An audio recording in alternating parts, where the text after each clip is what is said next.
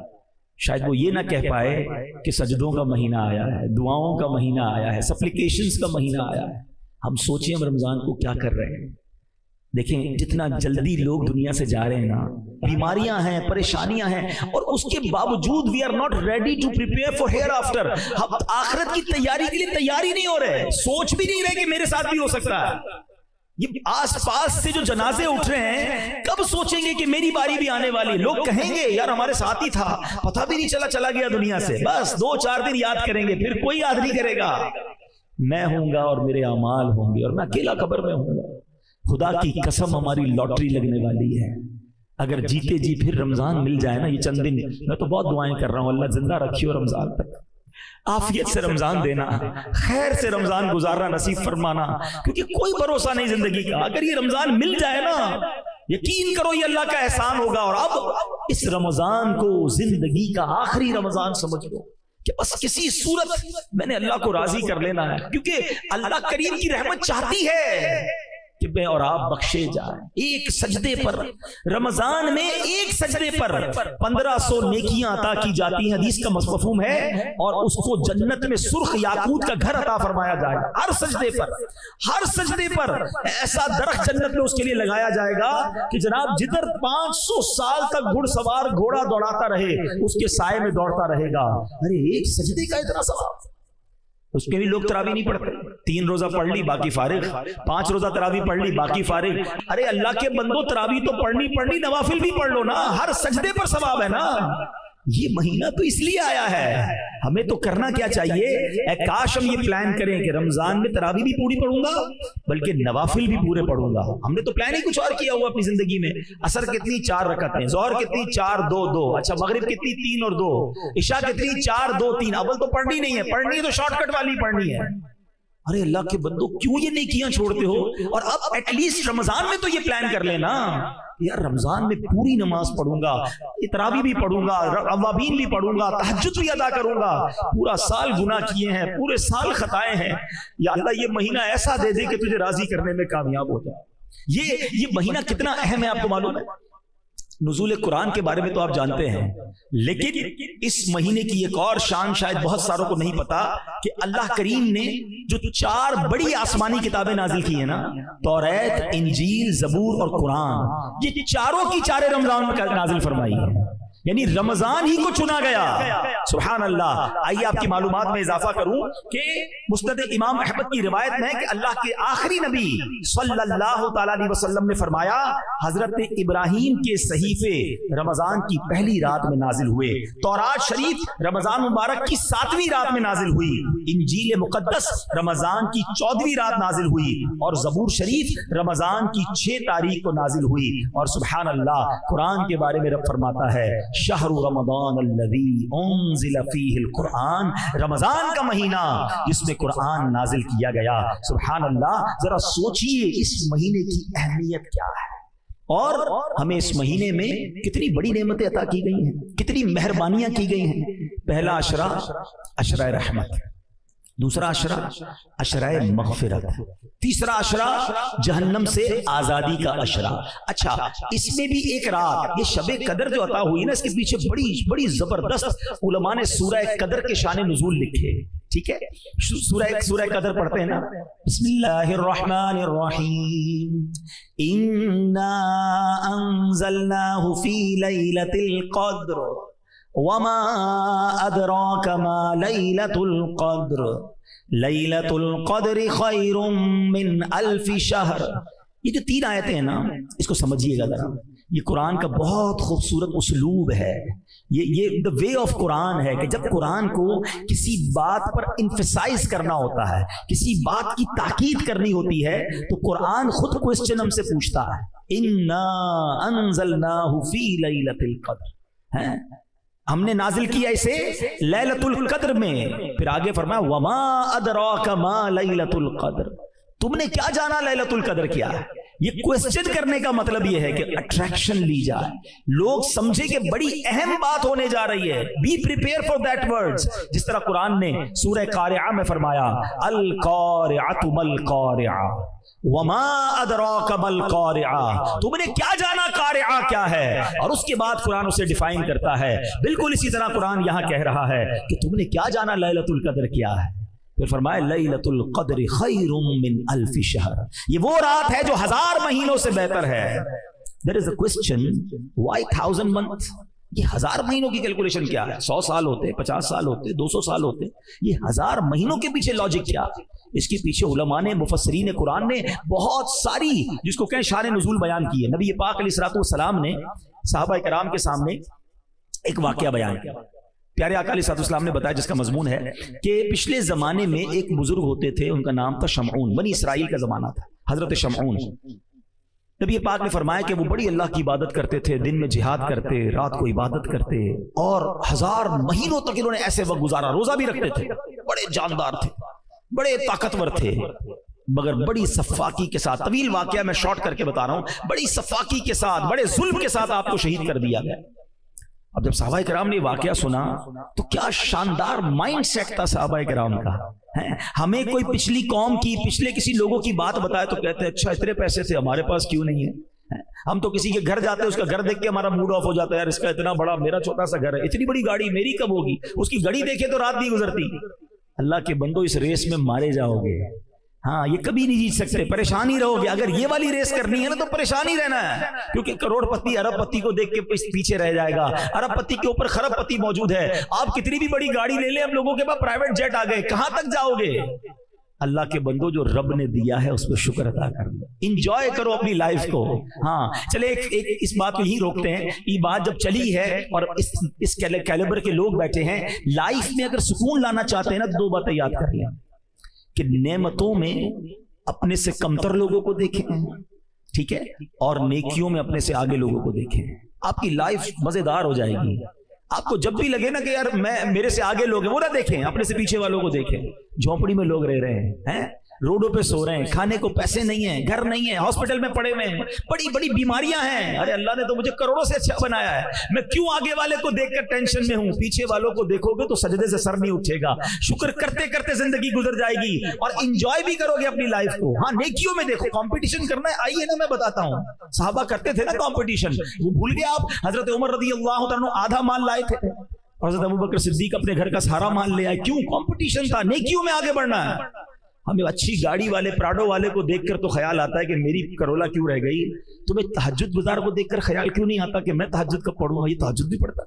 یہ روز قرآن پڑھتا ہے، مجھے قرآن پڑھنا ہی نہیں آتا، یہ بزنس بھی کرتا ہے، دین کا کام بھی کرتا ہے، میں کب کروں گا؟ یہ والی ریس میں آ جائے نا کہ یہ اللہ کے قریب پہنچ رہا ہے، جنت کے محل بنا رہا ہے، دنیا کا بنگلہ بنا رہا ہے، اس کی ٹینشن ہے، ارے ڈیفینس میں 2000 گز کا بنگلہ بنا لیا، میں پیچھے رہ گیا، یہ کیوں نہیں دیکھتے کہ جنت میں اس کے کتنے محل بن گئے، میں کنگال رہ گیا؟ دیکھو نا نیک لوگوں کو اور آ جاؤ اس ریس کے اندر، یہ انشاءاللہ تمہیں آگے لے جائے گی۔ اور ایک اور بات میں آپ کو بتا دوں کہ جو آپ کے پاس ہے نا اس پر انجوائے کرنا سیکھیں، ورنہ لائف بے مزہ ہو جاتی ہے۔ میں آپ کو سمجھاتا ہوں اس بات کو۔ ایک بادشاہ تھا، وہ بڑا پریشان رہتا تھا، بڑے پیسے تھے اس کے پاس مگر نیند نہیں آتی تھی، ٹینشن بہت تھی۔ اپنے وزیر کو بلایا کہ یار بتاؤ تو صحیح کہ یہ اتنے پیسے، اتنا مال، اتنا سلطنت، نیند ہی نہیں آتی، عجیب سی کیفیت رہتی ہے، اور میں اپنے غلاموں کو دیکھتا ہوں یہ بڑے مزے میں مستی مذاق کر رہے ہوتے ہیں، رات کو سکون کی نیند سو جاتے ہیں، زمین پہ ہی سو جاتے ہیں، مجھے نرم بستر پر نیند نہیں آتی، میرے اور ان میں فرق کیا ہے؟ یہ اتنا انجوائے کیوں کر رہے ہیں لائف کو، میں پریشان کیوں؟ اس نے کہا بادشاہ سلامت، یہ بات آپ کو 99 نمبر کے فارمولے سے سمجھ آئے گی۔ یہ کون سا فارمولہ ہے؟ کبھی سمجھاتا ہوں۔ اس نے ایک غلام کو بلایا، ادھر آؤ بادشاہ سلامت، آپ اس کو 100 اشرفیاں تحفے میں دے دیں۔ بادشاہ تھا، اس کے لیے 100 اشرفیاں کیا چیز ہیں، 100 اشرفیوں کی تھیلی منگوائی، وزیر کے ہاتھ میں دی۔ اس وزیر نے کیا کیا، چپکے سے اس کے اندر سے ایک اشرفی نکال کے جیب میں رکھ لی، کہا جاؤ مبارک ہو۔ اس غلام کی تو لاٹری لگ گئی، زندگی میں ایک اشرفی نہیں دیکھی تھی، 100 اشرفیاں۔ او جناب، گھر گیا، خوشی خوشی سارے گھر والوں کو، بچوں کو جمع کیا، بیوی کو بلایا، مبارک ہو مبارک ہو، کیا ہوا؟ 100 اشرفیاں بادشاہ نے دی ہیں، اپنی تو زندگی بن گئی، سارے بچے خوش، وائف بھی خوش۔ بچے کہتے ہیں ابو اشرفیاں دکھائے تو سی، ہوتی کیسی، ہم نے دیکھی نہیں آج تک۔ تھیلی کھولی اور اشرفیاں اس نے نکال دی، کہا ابو ہم گن لیں؟ گنو۔ بچوں نے گننا شروع کی، کتنی نکلی؟ 99۔ ایک تو رکھ لی تھی نا اس نے، کہا ابو یہ تو 99 ہیں، کہا نہیں نہیں بادشاہ نے دی ہیں، 100 ہوتی ہیں، پوری 100 ہوں گی، گنو تو میں گننا نہیں آتا۔ پھر گنی 99۔ بیوی نے کہا ہٹو ہٹو میں گنتی ہوں، بچوں کو گننا نہیں آتا۔ بیوی نے گنی، نکلی 99۔ شوہر نے کہا تم سب ہٹو، تمہیں گنتی نہیں آتی، میں گنتا ہوں، نکلی 99۔ اب بیوی کہتی تم ہوئی ایسے، 100 دی ہوں گی تم نے، راستے میں گرا دی ہوگی۔ بچے کہتے ہیں وہ ایک اشرفی شارٹ کرایا، پتہ ہے ایک اشرفی کتنے کی ہوتی ہے، اس سے تو کتنے کام بن جاتے ہیں۔ نہیں نہیں ادھر ہی ہوگی۔ بستر اٹھایا، ٹیبلیں اٹھائیں، پورا گھر اتھل پاتھل، ساری رات اسی میں گزر گئی کہ وہ ایک کدھر گئی۔ صبح آیا وہ غلام بادشاہ کے دربار میں، آنکھیں سوجی لال، جو روز سکون سے سوتا تھا۔ وزیر نے کہا کیا ہوا تمہیں؟ کہا بادشاہ سلامت بڑا مسئلہ ہو گیا۔ کیا ہوا؟ آپ نے تو 100 دی ہوں گی لیکن ہوا یہ گھر گیا تو 99 نکلی تھی۔ وزیر نے جیب سے ایک نکالی کہ یہ ایک لے جاؤ، وہ تو چلا گیا۔ اب وزیر نے جو بادشاہ سے بات کی نا، میں آپ سب کو سمجھانا چاہتا ہوں کہ بادشاہ سلامت آپ کا پرابلم بھی یہی ہے، آپ کے پاس جو ہے نا آپ اس پر خوش نہیں ہیں، جو نہیں ہے اسی کی فکر میں زندگی خراب کر بیٹھے ہیں۔ ہم سب کا یہی حال ہے، خدا کی قسم اتنا ہے ہمارے پاس کہ سارا زندگی سجدہ کرتے گزار دیں، اور ہم میں سے بہت سو کے پاس تو اتنا ہے ہمارے بچے بھی کھائیں تو ختم نہیں ہوگا، مگر ٹینشن یہ کہ وہ کیوں نہیں ہے، وہ کب ملے گا؟ وہ ایک اشرفی کی تلاش میں تم جو 99 ملی ہوئی ہیں اس کو نہ انجوائے کر رہے ہو، نہ شکر ادا کر رہے ہو، نہ مزے لے رہے ہو لائف کے۔ ارے جو ہے اس پہ خوش رہو۔ تو بہرحال میرے میٹھے اسلامی بھائیوں، یہ بات نبی پاک نے جب صحابہ کو بتائی نا کہ وہ حضرت شمعون نے اتنی عبادت کی، تو صحابہ نے کیا خوبصورت مائنڈ سیٹ تھا، بات یہیں سے چلی تھی نا، واپس آ گیا میں۔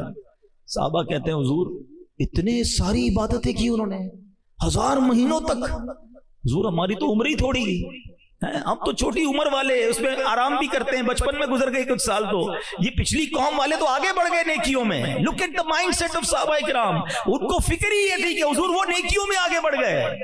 اب جب صحابہ نے یہ کہا نا تو نبی پاک علیہ الصلوۃ والسلام کے بھی دل اقدس پر رنج ہوا، اور میرے آقا کے دل پر رنج ہو تو رب کو یہ کب گوا رہا ہے۔ جبریل امین آ گئے، کہتے حضور گھبرائیے نہیں، اللہ کریم نے آپ کی امت کو ایک ایسی رات عطا کر دی ہے، سورہ قدر لے کر آئے، ایک ایسی رات عطا کر دی ہے کہ جو اگر آپ کی امت سال میں ایک بار اس رات میں عبادت کر لے، حضرت شمعون کے 1000 مہینوں والی جو عبادت ہے اس سے زیادہ جو ہے آپ کی امت آگے بڑھ جائے گی۔ So that is the reason of 1000 months۔